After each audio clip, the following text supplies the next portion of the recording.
Okay, let's go to our third video. Our third video sa ating The Holy 2026, April 17, the holy fourth month of the year, Holy 2026, April 17, okay?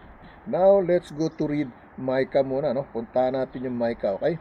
Basahin muna natin itong Micah bago tayo tumakbo sa susunod na scripture chapter verse. Kasi ito yung sa Micah natin, no? Ito yung message sa God promises, no? Yung the overwhelmed, no?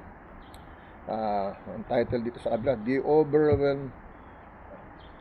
overwhelmed by loneliness, no? Day by day overwhelmed by loneliness, okay? Here is the message, no? Sa ating Micah chapter 5 verse 4 to 8 ang binasa natin diyan, no?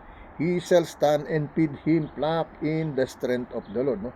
He shall stand and feed his flock in the strength of the Lord. Micah chapter 5 verse 4 to 8 ang binasa natin. I have often thought of Jesus' words. He was only hours removed, no, from the cross, no. In his prayer to the Father, he said, I glorify thee on the earth, no, having accomplished the work which thou hast given, no, me to do, no. John 17:4, no. John 17:4, no. Yan yung pupuntahan natin mamaya, no. A little over 33 years after his arrival in the Bethlehem, there he stood in Jerusalem, saying in effect, no, it's a wrap. He had done everything the Father sent him to do, and in the final analysis, no, that's what matter, okay? Yan ang dahilan, no, kaya siya napunta dito sa lupa, no, para sagipin tayo sa pagpapadala ng Diyos Ama sa kanya, okay? Ginanap niya yun, okay? Hindi pinadala ang Diyos Anak upang hatulan, no? Hindi pinadala ang ating mahal na anak, ang kanyang mahal na anak sa Kristo para hatulan ng mundo, kundi para mailigtas tayo, okay? Magampanan, no? Wala pong basta makakaganap niya, no?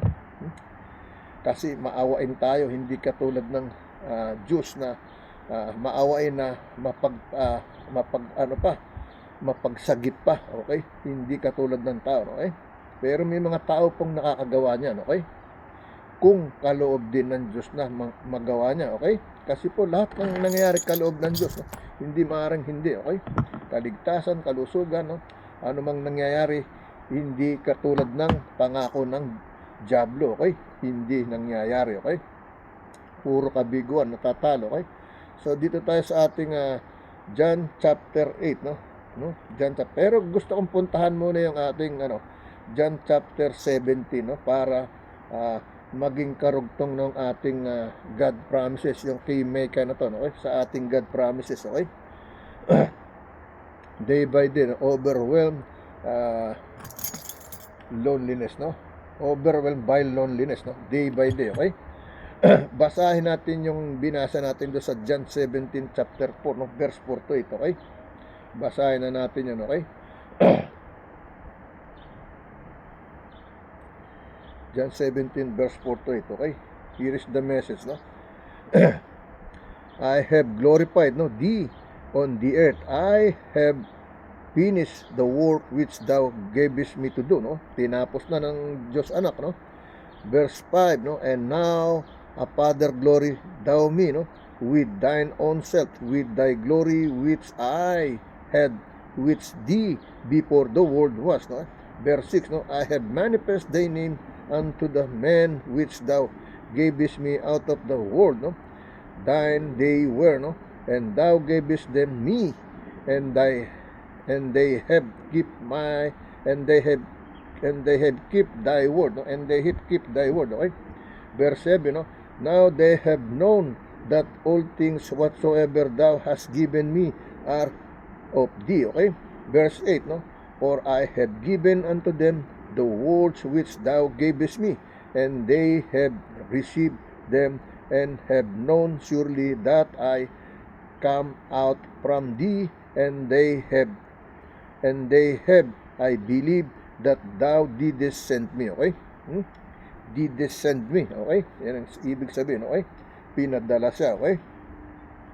Now, basahin natin yan sa Tagalog version, okay? 1 final 17, versikulo 4 hanggang 8, no? In Spanish, Juan Kapitulo 17, versikulo 4 hanggang 8. Okay? Here is in Tagalog, no?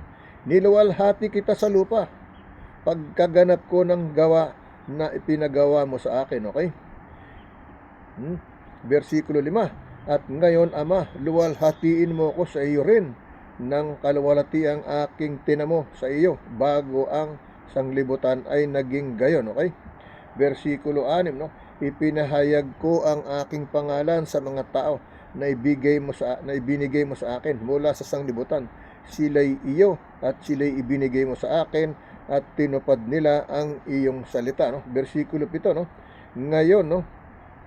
Ngayon nakikilala nila ang lahat ng mga bagay na sa akin ay ibinigay mo ay mula sa iyo. Okay? Pinagkaloob ng Diyos Ama sa Kanya, binigay pa rin sa atin, okay? Mula sa iyo. Versikulo 8, sapagkat ang mga salitang sa akin na ay ibinigay mo, ay ibinigay ko sa kanila at kanilang tinanggap at nakakilala nilang tunay na nagbuhat ako sa iyo at nagsipaniwalang ikaw ay nagsugo sa akin. Okay? Naniniwala tayo kahit hindi natin sila nakita, no? Ang sabi nga, mas mapalad ang naniniwala ng hindi nandun sa kanyang panahon, no? Sa panahon ng ating mahal na Panginoon, no? Panahon ng Diyos Ama, Diyos Anak. Mas mapalad ang totoong naniniwala sa Kanya na hindi nakasaksi at nakakita sa Kanya, no? Okay? Mas pinagpala, okay? Kasi yung nakakita na, nandun na, nagdududa pa rin sila, no? Hindi pa sila maniwala. Sa kanila, to see is to believe, okay? But it says on the Bible, no? Mas pinagpala nila yung hindi sa panahon niya naniniwala sa Kanya, okay? Nawala sa panahon niya, no? Na totoong naniniwala at sumasampalataya sa Kanyang pangalan, no? Sa Diyos Ama, sa Diyos Anak, sa Diyos Espiritu Santo na iisang Diyos, okay? Sa Espiritu, okay? Now, let me read this in Spanish, okay? Basahin mo natin sa Spanish, okay? Okay, let me continue to read in Spanish, no? Juan Kapitulo 17, versikulo 4 hanggang 8, no? Yo te he glorificado en la tierra y abocado, no? La obra que mi desde que hiciese, okay? Versikulo 5, no? Ahora pues, Padre, glorificame tú al lado tuyo con aquella gloria que tuve contigo antes que el mundo fuese, okay? Versikulo 6, no? He manifestado tu nombre